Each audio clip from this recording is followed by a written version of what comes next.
reaksyon ng kapatid ni Catherine na si Kay sa pagpunta ng family ni Alden. Hindi pa pala tapos ang pagpapakilig ni Alden Richards at Catherine Bernardo dahil kanina nga ay madami ang kinilig sa kanilang naging interview sa Wrecking Ball.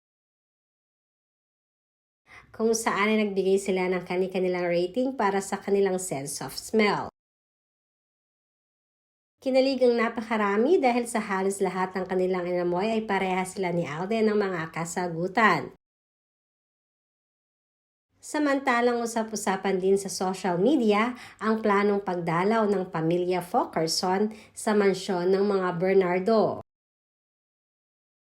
Alam naman natin na ibinuking noon ni Mami Mi na madalas ang nagiging pagdalaw ni Alden Richards bago pa man sila mag-start ng sequel ng kanilang movie na Hello Love, Goodbye.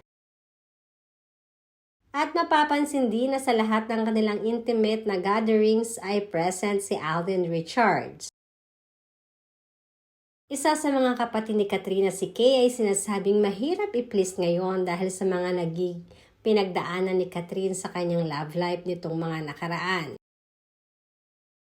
Kaya naman pagdating sa pagkilati sa isa di umano ito sa nagsasabi at nagpapayo ngayon kay Catherine.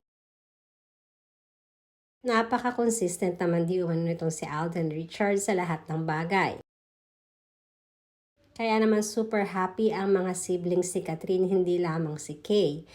And sobrang boto din ito kay Alden. Matagal-tagal na din di umano nilang kilala si Tisoy, kaya naman sa pagkakakilala nila ay napakabuting tao naman ito. Kaya excited na di umano si Kay na ma-meet sina Daddy Bay at ilan pa mga kapatid ni Alden Richards.